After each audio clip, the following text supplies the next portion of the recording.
एक समय की बात है, भगवान श्री कृष्ण के द्वारका नगरी में एक सुंदर वाटिका थी। श्री कृष्ण के बड़े भाई बलराम को वह वाटिका बहुत पसंद थी। उस वाटिका का निर्माण उन्होंने खुद ही करवाया था। एक समय की बात है, उस वाटिका में एक बहुत बड़ा वानर घुस गया और वहाँ के सारे फल खाने लगा।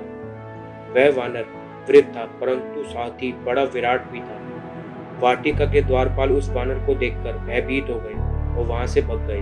उन्होंने जाकर बलराम जी को यह सूचना दी कि एक विराट वानर वाटिका में घुस गया है और सारे फल खा रहा है। यह सुनकर बलराम जी को क्रोध आ गया। वह तुरंत ही उस वाटिका में पहुंच गए। उस समय उन्होंने भी देखा उस विराट वानर को और उनको भी लगा ये कोई साधारण वानर नहीं है, परंतु कोई मायावी है।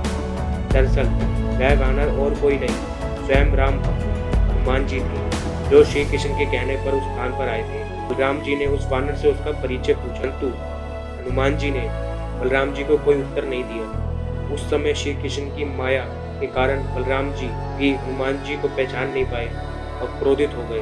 उसके बाद बलराम जी और हनुमान जी का युद्ध हुआ।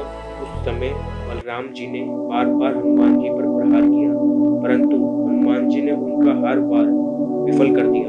जब बलराम जी से रहा नहीं गया, बलराम जी ने अपने सबसे शक्तिशाली शस्त्र का प्रयोग हनुमान जी पर करना चाहा, परंतु स्थिति को बिगड़ता हुआ देख तुरंत ही वहां पर श्री कृष्ण प्रकट हुए और बलराम जी को ऐसा करने से रोक दिया।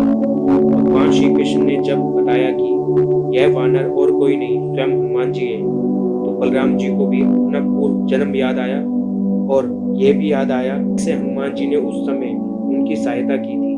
उस समय बलराम जी का क्रोध शांत हो गया और वह हनुमान जी से मिलकर बहुत ही प्रसन्न हो गए। उन्होंने हनुमान जी को गले से लगा लिया। हनुमान जी ने भी बलराम जी क्षमा मांगी और कहा, मैंने जो भी कहा या जो भी किया वह प्रभु के आदेश पर किया, इसलिए मुझे क्षमा कर दीजिए। उसके बाद श्री कृष्ण और बलराम हनुमान जी को महल के अंदर ले गए और उनका बहुत स्वागत किया। इस तरह हनुमान और बलराम के युद्ध का अंत हुआ।